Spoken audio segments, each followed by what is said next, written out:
Bismillahirrahmanirrahim. Myself, Muhammad Azim Ali, and the topic of my presentation is skin cell squamous cell carcinoma.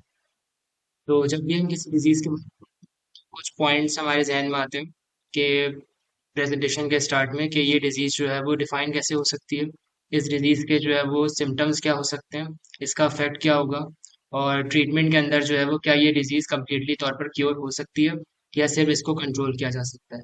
तो ये सब बातें जो है वो हम इस प्रेजेंटेशन के अंदर जो है डिस्कस करेंगे। लेकिन उससे पहले स्क्वेमस सेल कार्सिनोमा जो कि एक तरह का स्किन कैंसर है, हमें पता होना चाहिए कि स्किन कैंसर क्या चीज़ है। तो हम स्किन कैंसर पहले डिस्कस करेंगे, उसके बाद स्क्वेमस सेल कार्सिनोमा पर आएंगे।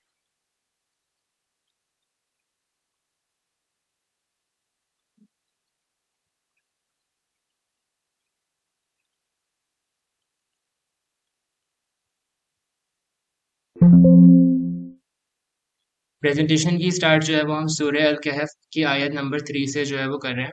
बिस्मिल्लाहिर्रहमानिर्रहीम। माँ किसीना फी ही अबदा, जिसका तर्जुमा है जिसमें वो हमेशा रहेंगे। तफसीर इसकी है कि कुरान मजीद में बंदों की दीनी और दुनियावी मसलहतों को कायम रखने वाली इंतहाई मुअत्तदिल किताब है और उसे इसलिए नाजिल किया गया है ताकि मेरे हबीब सल्लल्लाहु अलैहि वसल्लम इस किताब के ज़रिए अल्लाह ताला की तरफ से काफिरों को सख्त अजाब से डराएं और अल्लाह ताला की रज़ा के लिए अच्छे अमाल करने वाले मोमिनों को खुशखबरी दें कि इनके लिए अच्छा सवाब यानी जन्नत और उसकी नेमतें हैं जिसमें वो हमेशा रहेंगे। आयत नंबर 4। बिस्मिल्लाहिर्रहमानिर्रहीम वयुनज़िरल्लज़ीना क़ालू इत्तख़ज़ल्लाहु वलदा, जिसका तर्जुमा है और उन लोगों को डरा दें जो कहते हैं कि अल्लाह ने किसी को बेटा बनाया है। इसकी तफसीर यह है कि और कुरान करीम को इसलिए नाजिल किया गया है ताकि वो उसके ज़रिए यहूदियों और ईसाइयों वगैरह उन लोगों को डराएं जो कहते हैं कि अल्लाह ताला ने अपनी कोई औलाद बनाई है। कुरानी आयत के बाद जो है वो एक हदीस जो है जो कि हदिया के बारे में आप सल्लल्लाहु अलैहि वसल्लम ने फरमाई है।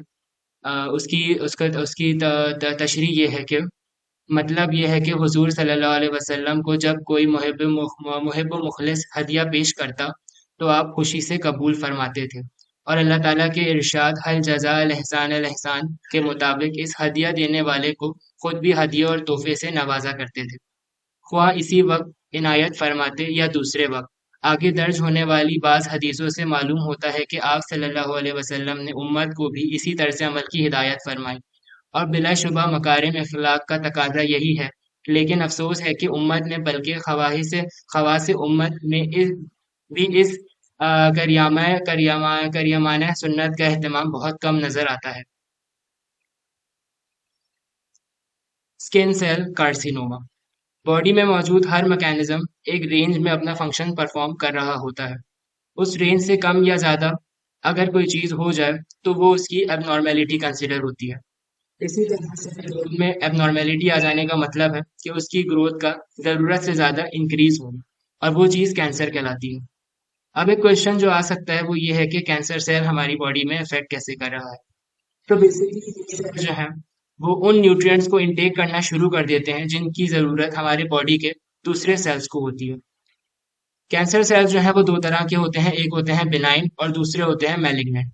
बिनाइन नॉन कैंसीरियस सेल्स होते हैं, यानी कि ये नॉन लाइफ थ्रेटनिंग होते हैं, लेकिन अगर इनको ट्रीट ना किया जाए तो ये डेंजरस और हर्टफुल भी साबित हो सकते हैं। बिनाइन सेल्स जो है वो मैलिग्नेंट सेल्स की तरह स्प्रेड और इन्वेड नहीं कर सकते। मैलिग्नेंट सेल्स जो है वो लाइफ थ्रेटनिंग सेल्स कंसिडर होते हैं, इसीलिए उनको कैंसीरियस सेल्स कहा जाता है।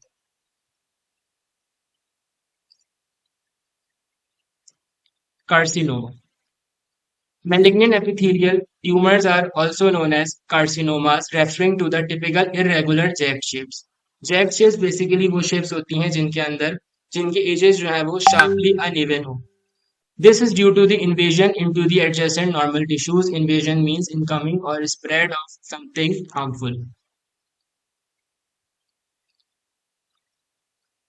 Causes of the skin cancer. There are three main causes in which two are kind of related with each other. First one is the excessive sun exposure, and the second one is exposure to the ultraviolet rays. These two causes are due to the increased rate of global warming. And the third one is the exposure to the chemicals. Chemicals may arsenic, paraffin, और certain type की petroleum products हैं जो skin cancer के risk को increase कर सकते हैं।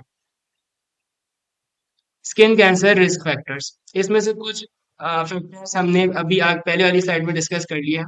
और कुछ फैक्टर्स जैसे कि पर्सनल फैमिली हिस्ट्री।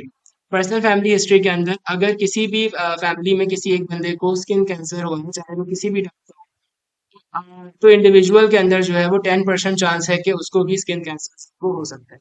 और इस फैमिली में एक से ज्यादा अफराद को जो है वो स्किन कैंसर हो चुका है, ये चांस 2% इंक्रीज हो जाता है।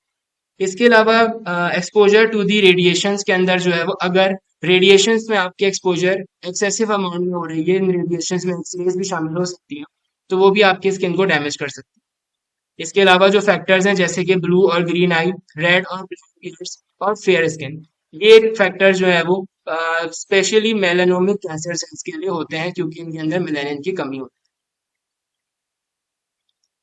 टाइप ऑफ स्किन कैंसर दो तरह के हैं। पहले है मेलानोमा, यानी कि जो कि मेलानिन पे डिपेंड कर रहे होते हैं। दूसरे हैं नॉन मेलानिन, जो कि मेलानिन पे डिपेंड नहीं कर रहे होते, उसके अंदर बेसल सेल्स और स्क्वेमस सेल्स आ जाते हैं। मेलानोमा मेलानोमा जो है वो मेलानोमा पे डिपेंड रहता है। मेलानिन बेसिकली हार्मोन है जो कि हमारी स्किन के कलर को डील कर रहा होता है। Three layers of the skin. There are three layers of skin. First one is the epidermis, the outer layer. Second one is the dermis, the middle layer. The third one is hypodermis, the lower layer. Dermis epidermis और dermis के दरमियान में sebaceous glands मौजूद होते हैं जो कि oil produce करते हैं, जिनका काम है एज अ लुब्रिकेंट काम करते हैं हेयर फॉलिकल्स के दरमियान। तीन तरह के कैंसर सेल्स होते हैं जिसमें से पहले हैं बेसल सेल्स कार्सिनोमा, दूसरे हैं मेलानोमा और तीसरे हैं स्क्वेमस सेल्स कार्सिनोमा। हमारी स्किन में तीन तरह के सेल्स मौजूद होते हैं। सबसे पहले होते हैं फ्लैट सेल्स, वो होते हैं स्क्वेमस सेल्स। अगर उधर कैंसर हो रहा है तो वो स्क्वेमस सेल कार्सिनोमा है। इसके बाद आते हैं बेसल सेल्स, ये लोअर पार्ट में मौजूद होते हैं और ये राउंडेड शेप के होते हैं। अगर वहां पर कैंसर हो रहा है तो वो बेसल सेल कार्सिनोमा, और अगर वो मेलानोसाइट सेल्स पर हो रहा है तो वो कहलाएगा मेलानोमा। बेसल सेल कार्सिनोमा की अपीयरेंस में जो है वो ये waxy glossy with a slight depressed centre और रेज्ड एजेस जो है वो इसकी अपीयरेंस में मौजूद है। ये स्लो ग्रोइंग होते हैं और इनकी मेटास्टेसिस यानी कि इनका स्प्रेड जो है वो काफी रेयर होता है। स्क्वेमस सेल कार्सिनोमा की कवरिंग जो है वो क्रस्टी होती है और उसके ऊपर जो है वो स्केल्स मौजूद होते हैं। इनकी ग्रोथ जो है वो बेसल सेल कार्सिनोमा के मुकाबले में फास्टर होती है और वो भी काफी ज्यादा हो रहे होते हैं।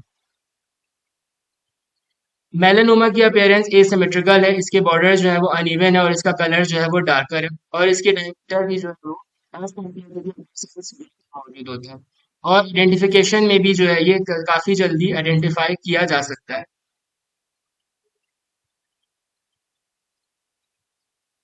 Prevention of the cancers, so causes में हमने जो है वो skin cancer exposure to the sun cause पड़ी थी, तो उससे प्रोटेक्ट करने के लिए हम हमें चाहिए जितना जितना हमसे हो सके उतना सनलाइट को जो है वो अवॉइड करें, उतना अल्ट्रावायलेट रेस से जो है वो बचें, या फिर उसे अवॉइड करने के लिए कुछ प्रिवेंशन ले लें, जैसे कि सनस्क्रीन्स का इस्तेमाल करें जिनका स्किन प्रोटेक्शन फैक्टर जो है वो 15 या फिर उससे हाई हो, या फिर ऐसे टॉक्सिक केमिकल्स को अवॉइड करें जो कि हमारी स्किन को डैमेज कर सकते हो। ट्रीटमेंट के अंदर जो है वो surgery, chemotherapy, immunotherapy, radiotherapy, hormone therapy, stem cell therapy जो है वो इंक्लूड होते हैं। और इसके अलावा कुछ सर्जिकल मेथड्स हैं जैसे कि cryo surgery.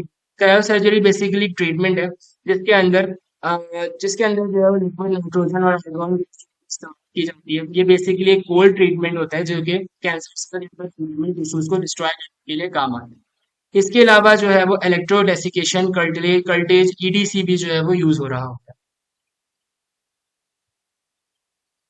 Type of squamous sales के अंदर दो तरह के आ रहे हैं, क्यूटेनियस और मेटास्टेसिस। क्यूटेनियस सेल्स वो होते हैं जो कि आउटर कवरिंग के ऊपर जो है वो स्प्रेड हो रहे होते हैं, ये अनएक्सपोज्ड एरिया में मौजूद होता है। जबकि मेटास्टेसिस वो होते हैं जो कि आउटर के अलावा हर तरह की एरिया में जो है वो बॉडी के हो सकते हैं, और ये एक्सपोज सेल्स होते हैं और इनकी ग्रोथ काफी रैपिड होती है।